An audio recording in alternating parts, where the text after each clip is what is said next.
My name is Matt Adamson. I'm the Director of Marketing and Communications here at the Tucson Botanical Gardens. We think of the gardens as an oasis in the heart of the city. We have about 5.5 acres that we've turned into 17 specialty gardens, and probably the thing that makes us unique is that we have quite a few non-native plants in our collection. So the farther west you go in the gardens, you're going to come across things like roses, Aleppo pines, things that wouldn't be native, but that were planted, nearly 100 years ago by the Porter family, the folks that founded the gardens ultimately, because they ran a landscaping business.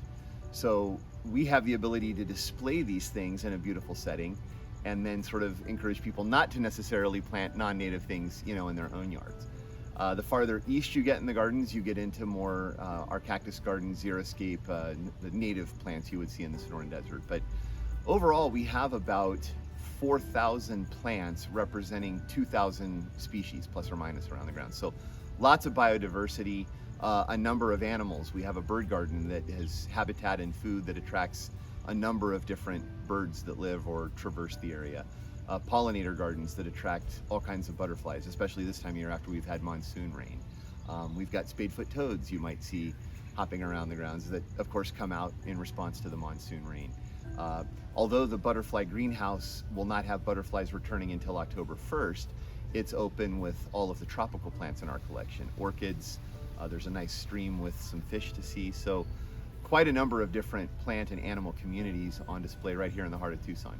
Of course, this is a garden that exists for the citizens of the community and the world when they come to visit Tucson. So in addition to visiting, we have, a special thing to do this time of year is we offer dog days. So starting on June 1st and running all the way through September 30th, people can bring their dogs to the garden. So for a small admission fee or a small dog membership, you can bring your furry friend and walk around and enjoy the grounds with your dog. Right now, this time of year, we're usually not open in the evenings. Right now our hours are 7:30 in the morning to 3:30 in the afternoon.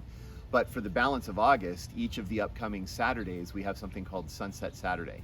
So we've got local live music with our cafe partner, Westward Look Resorts. We're offering interesting and delicious food and beverage. So gates open at 6, and then the music plays from 6:30 to 8:30. So you can come out, enjoy the gardens in the evening, appreciate our beautiful desert sunsets, especially exemplified by the monsoon clouds, and enjoy the gardens in a way that isn't often available to the public since we typically aren't open at nighttime. Another thing that kind of enhances a visit or allows someone to maybe linger a little longer is we have a cafe called Esmeraldas Eatery that offers both breakfast and lunch all day, 7:30 to 2:30.